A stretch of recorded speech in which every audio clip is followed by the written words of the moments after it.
This is a Notebook LM production of Project Everberry. All right, today we are diving into something really cool, Project Everberry. It's a fascinating initiative that's, well, planting the seeds of change in a region that's way more known for its coal seams than its crop yields. This whole explainer is really a story about research, about resilience, and about reinventing a local economy from the ground up. So let's get into it and see how this one project is trying to chart a new course for Appalachia. And that brings us to the big question, the one that's really driving everything we're about to talk about. When a region's main industry starts to fade, what's next? I mean, how do you reinvent your future?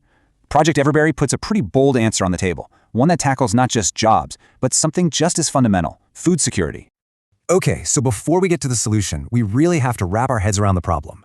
And for a lot of communities across West Virginia, Ohio, and Pennsylvania, it's not just one problem. It's a real double-edged sword. So on one hand, you've got the decline of the coal industry, which has left this massive economic hole. But at the exact same time, many of these very same communities are what we call food deserts, where just finding fresh, healthy produce is a serious challenge. And here's the kicker. It's not because there aren't any farmers. The real problem, the gap, is in the middle, that crucial infrastructure for storage, processing, and distribution that you need to get food from a local farm to a larger market. And this is exactly where Project Everberry comes into the picture. Now, this isn't just another plan for a giant farm. Its whole design is fundamentally different because it's based on some really deep research into what the region actually needs.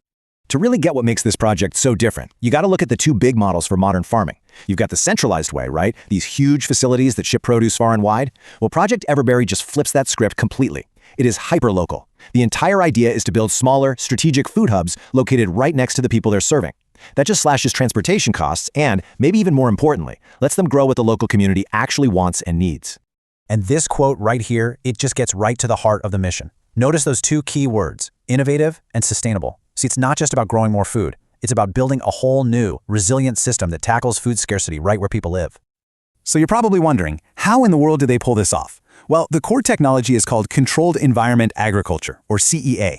Basically, it's a super high-tech way of farming indoors. By controlling everything, light, temperature, nutrients, you can grow crops 365 days a year, often stacked vertically to save a ton of space.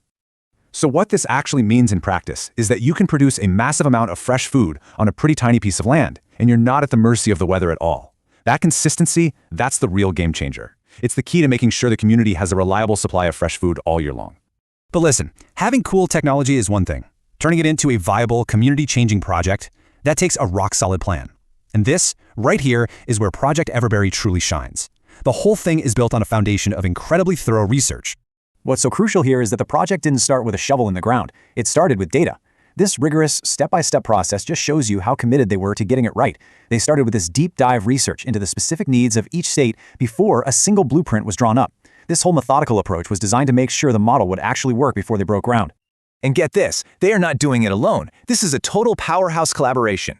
You've got Ohio State University bringing in their world-class expertise on all the CEA tech. Then there's West Liberty University, and they're handling the crucial education piece, creating curriculum for local schools. And leading the whole thing is Grow Ohio Valley, a nonprofit that has an amazing track record of success. They're steering the ship.